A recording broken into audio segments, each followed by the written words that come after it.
Good day, good day. Now that we have talked about the bleeding disorder during pregnancy or labor or delivery, so let's now talk more about this bleeding.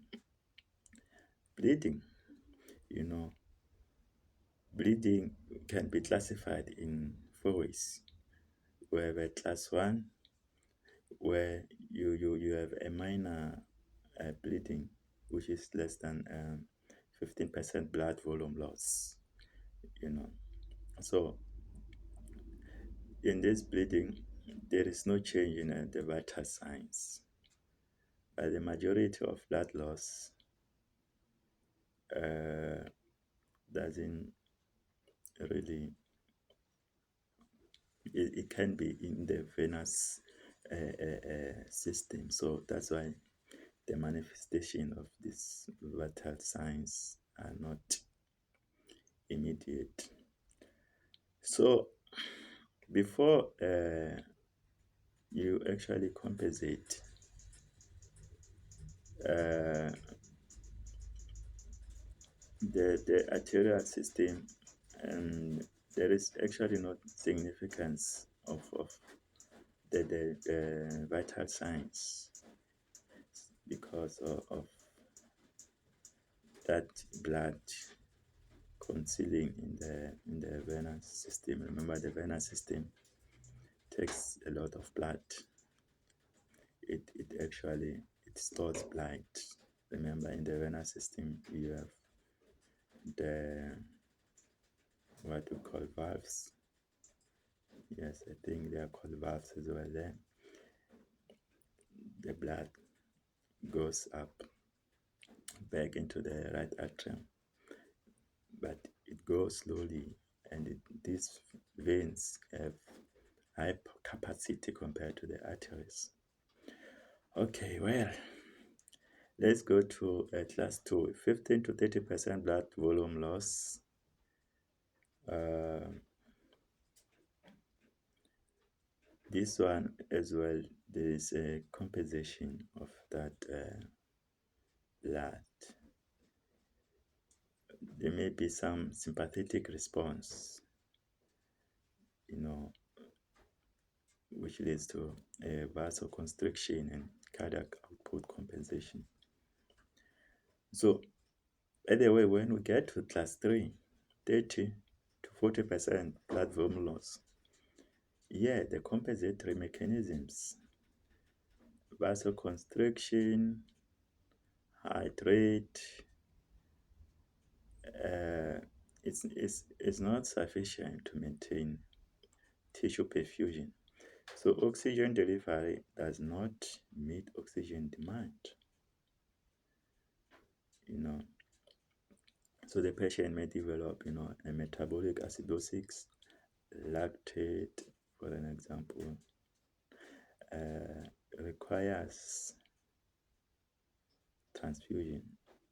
This one will require transfusion as a treatment. So class 4 is life-threatening category. The patient here is very hypotensive. The patient will be tachycardic, or maybe the patient won't be responsive to volume resuscitation. But this one requires immediate aggressive approach to such. So let's talk about these resuscitation goals. You need to be quick here. Time is of essence. Time it takes to control this bleeding is of essence, because you need to avoid hypotension, you need to treat hypothermia, you need to limit a crystalloid resuscitation. Okay, maybe let's conclude about this vicious cycle of trauma hemorrhage. When you have a bleeding, you will have a shock or decrease in oxygen delivery, which leads to ischemia and inflammatory response, which will lead to disruption of the hemostatic plaques and eventually will lead to consumptive coagulation. So all this will lead to a more bleeding, you know.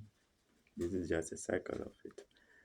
But in the other side, when you give the volume resuscitation, it may lead to more bleeding as well. As you know, this volume resuscitation may cause hemodilution, and this dilutional coagulopathy will lead to more bleeding. So, in summary, bleeding will cause acidosis, will cause also hypothermia. This acidosis also may cause more bleeding, and this hypothermia may cause more bleeding. So, what actually initiates dilutional coagulopathy is this bleeding, and the volume resuscitation worsens it uh, with the crystalloid and the colloid, but also the shock or the injury will initiate this, ischemia, which will lead to more consumptive coagulopathy and more bleeding because, of course, of the stimulation of the excessive fibrinolysis. Because of time, let's end it here. Thank you very much.